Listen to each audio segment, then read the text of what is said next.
믿거나 말거나 괴담들. 첫 번째 이야기, 세계의 엽기적인 사건들. 1. 포르투갈.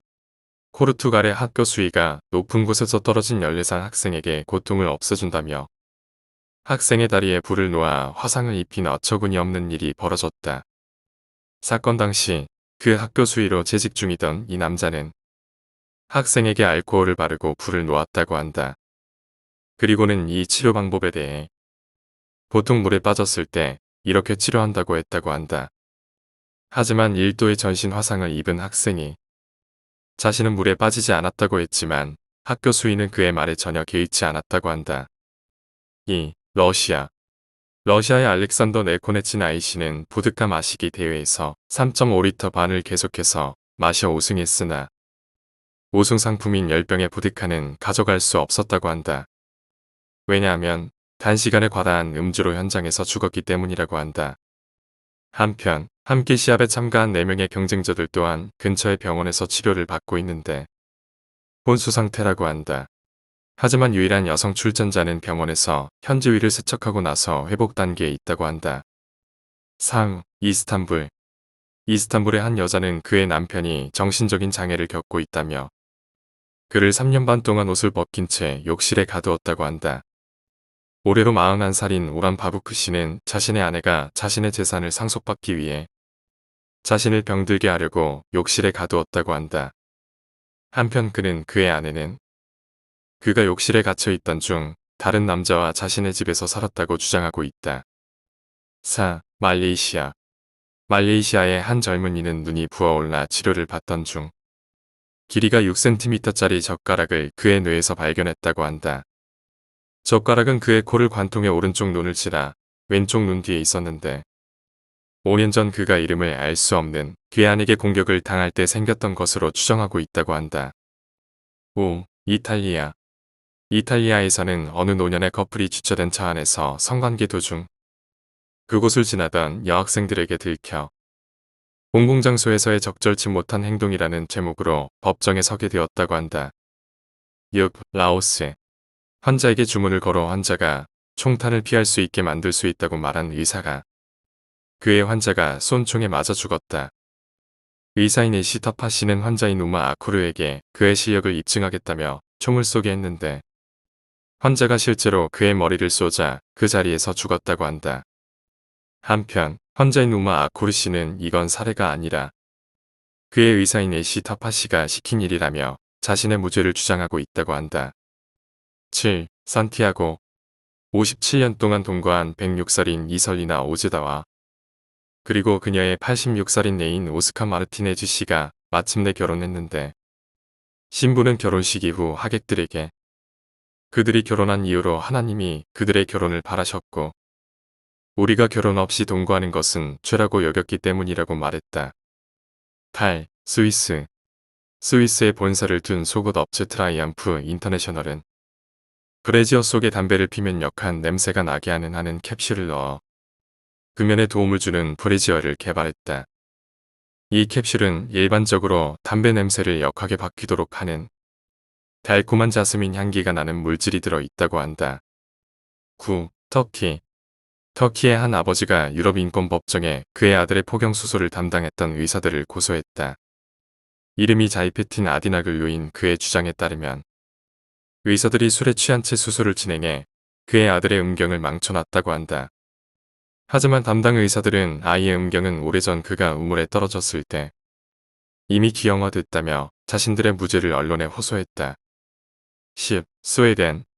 스웨덴에서 아기를 죽이기 위해 오븐에 넣은 여자가 현지 경찰에 체포되어 주목을 받고 있다.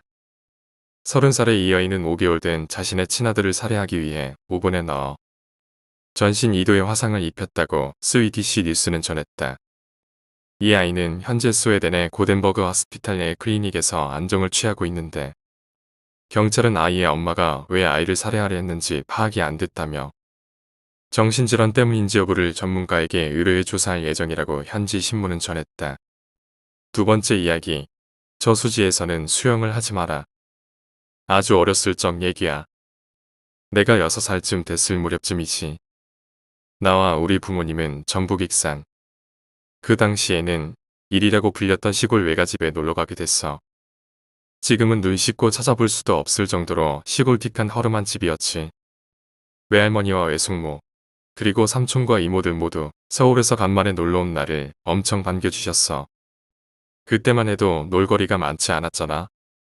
고작 해야 갯벌 가서 털개를 잡고 사촌형들이랑 전쟁놀이 하는 거 이외에는 별거 없었어.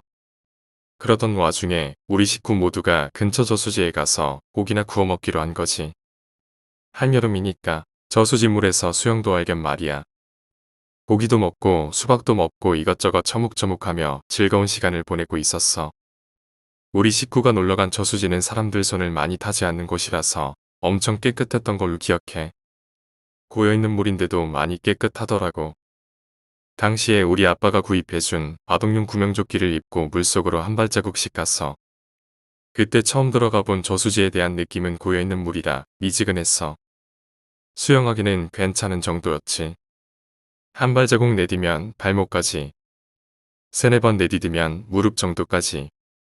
좀 더 들어가면 깊이를 알 수 없을 정도로 확 빠져들어가더라고. 땅에 발이 닿지 않자 순간 겁이 덜컥 났지만 이내 적응되더라고.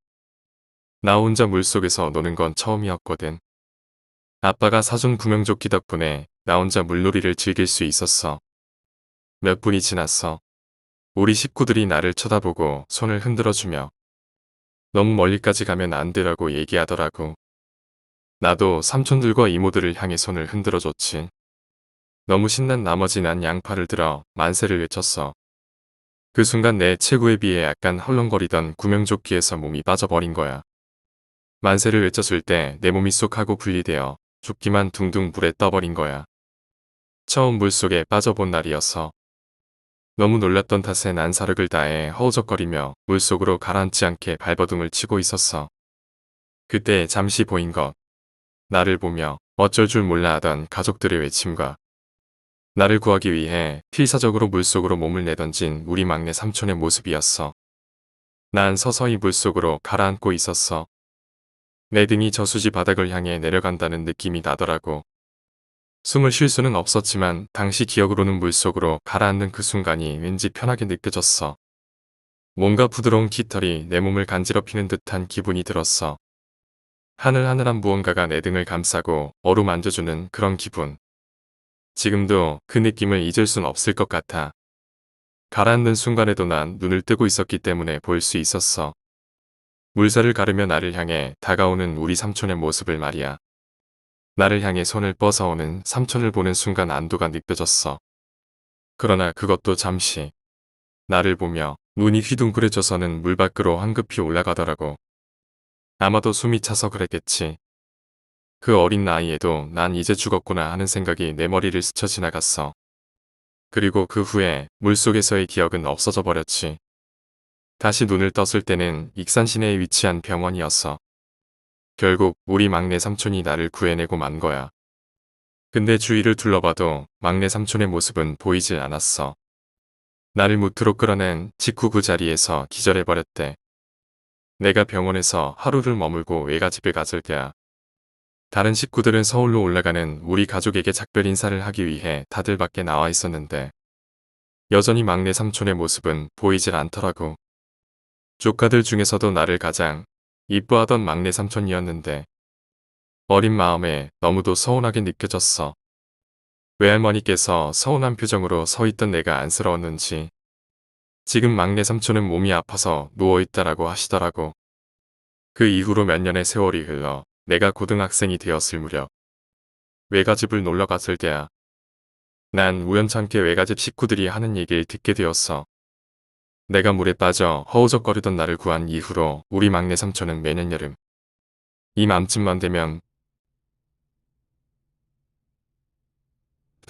펴서 나올 생각을 하지 않는다고 하더라고. 그 이유가 너무 궁금했던 나는 3일 밤낮으로 막내 삼촌에게 매달려 그동안 무슨 일이 있었던 거길래 그러는 거냐고 물어봤어. 드디어 원하는 답을 들을 수가 있었지. 익은 김치 한 점을 입에 문 채 소주를 들이키던 삼촌이 조심스럽게 입을 열어 얘기했어. 내가 널 구하러 물속에 들어가 네 손을 잡으려 하는 순간 난 똑똑히 봤어. 네 등 뒤에서 긴 머리카락을 나풀거리며 서 있던 여자 시체를 말이야. 퉁퉁하게 불어버린 얼굴인데 눈동자는 나를 쳐다보고 있었어. 나를 문득 스쳐가던 삼촌의 모습이 순간 떠올랐지. 그때 나에게 손을 뻗으며 깜짝 놀라 휘둥그레진 눈빛을 한 채 물 밖으로 황급히 빠져나가던 삼촌의 모습을 말이야. 단지 숨을 참지 못해 나갔던 게 아니었단 걸 알았어. 그 이후로 매일 가위에 눌려 힘들어했다던 삼촌이 안쓰러워졌지. 이야기를 들은 바로는 실종 신고된 여인이 저수지에서 발견되었던 거야. 지금은 이 세상에 안 계시지만 나를 구해줄 때의 삼촌의 눈빛은 지금도 잊을 수 없어. 그리고 하나 더. 내 등을 간지럽혔던 그 부드러운 촉감까지 말이야. 오늘 이야기는 여기까지입니다. 오늘 이야기가 재미있으셨다면 구독과 좋아요, 댓글 부탁드립니다. 댓글은 저에게 큰 힘이 됩니다. 감사합니다.